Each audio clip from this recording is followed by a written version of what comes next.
아, 모자이크. NYC. NYC. Have you been in New York City? 가본 적 있냐고? 한번 가봤어요. So beautiful. 거기서 오신 거예요? 그 근처에서 오셨나? Texas. 아, 그렇구나. What was that? 샌디에고도 그 근처인가? It's not near. Yeah, it's a long drive.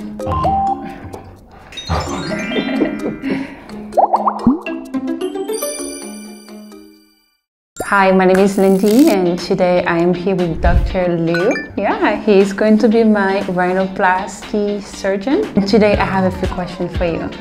Is that okay? 오케이. Okay. What is the implant mostly used for rhinoplasty?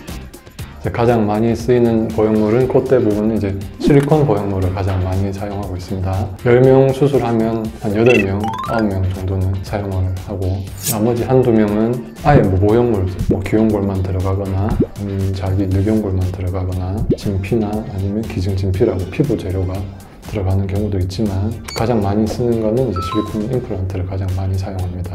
And why is silicone implant the most commonly used for rhinoplasty?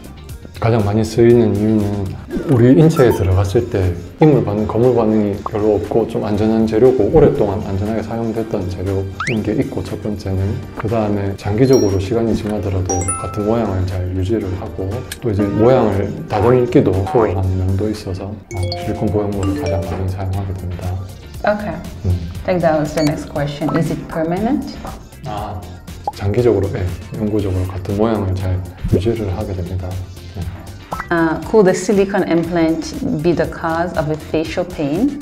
가능성은 있긴 하죠. 언제 그러냐면 피부가 타이트한 피부, 작은 코 특히 너무 많이 높였거나 들어간 공간에 비해서 실리콘 보형물이 너무 두껍게 들어가 버리면 압박되는 게 실제로 좀 작용할 수가 있어요. 그래서 피부 범위보다 너무 무리하게 높이게 되면 비쳐 보이는 거라든지 통증을 좀 유발할 수가 있고 그래서 첫 번째는 너무 본인 피부에 맞지 않게 너무 과하게 보형물을 쓰는 것은 좋지 않고 두 번째는 이제 염증이 발생되지 않도록 수술 전, 중, 후 세심하게 잘 수술을 해야 됩니다.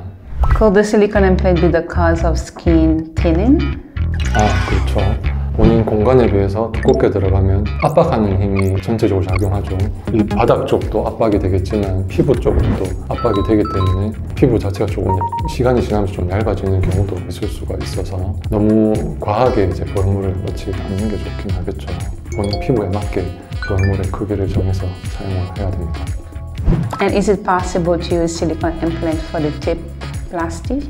예전에는 이제 코끝 쪽도 이제 실리콘을 많이 사용을 했었는데 요즘은 코끝까지 사용을 잘 안 하게 되는데 이유는 이제 콧대에서부터 코끝까지 실리콘이 연결돼 있지만 코끝은 말하거나 음식을 먹거나 하면 자주 움직이는 부분이라서 한 덩어리로 연결되어 있다 보면 이쪽 코끝 부분이 좀 자극이 돼서 비치거나 뚫고 나오거나 이런 위험이 있기 때문에 콧대 부분만 실리콘을 위치시키고 코끝은 연고를 사용해서 수술을 하게 됩니다.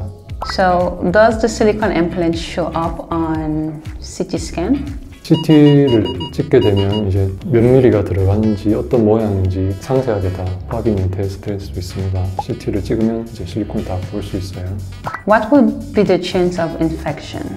감염 위험은 우리가 일반적으로 교과서적으로는 1%에서 3% 사이라고 이야기를 하지만 여러 가지 단계로 수술 전부터 소독할 때부터 이제 철저하게 준비를 하는 것도 있고 수술 중에도 베타딘, 포비돈 이런 걸로 코 안을 세척을 많이 하고 실리콘 자체도 그런 소독약에 담궈서 좀 세척을 하고 이제 항생제를 섞은 생리식염수로 코 안도 씻어내고 실리콘도 또 씻어내고 이런 과정을 하게 됩니다. 그리고 마지막에 이제 봉합까지 잘 해줘서 그런 염증 가능성이 없도록 노력을 하고 있고 그래서 제가 체감하기로는 실제로는 아까 1에서 3%라 얘기했지만 한 0.5% 미만이지 않을까 이렇게 거의 잘 없어요. Is there any other option if I don't want to have a silicone implant? 그렇죠.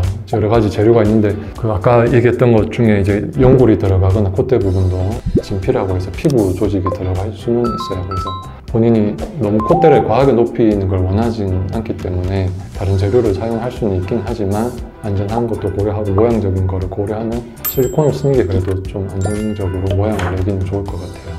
And can I have extreme sport after rhinoplasty using silicone implant? 네, 요즘은 운동을 또 다들 열심히 하시는데 실제로 운동 선수들도 코 수술을 많이 하고 있습니다. 코 수술을 하고 문제없이 지내기 때문에 한 달 정도 수술하고 지나고 난 다음에는 운동하시는 건 원래 하시던 루틴대로 하셔도 상관없을 것 같아요. And is it the same for all rhinoplasties using other materials?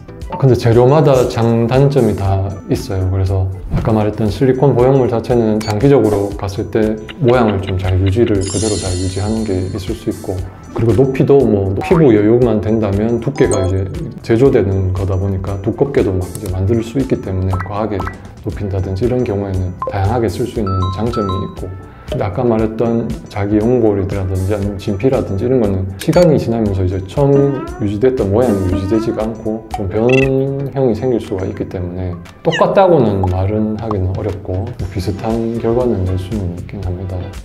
혹시 또 다른 물어볼 게 궁금한 게 있을까요? 개인적으로.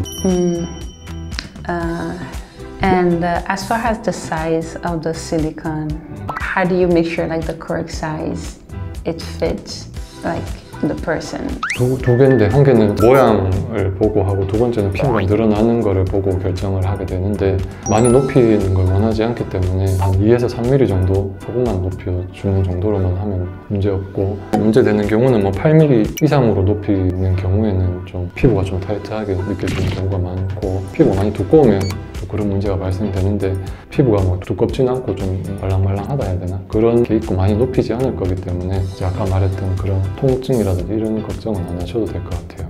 Okay, perfect. That's great.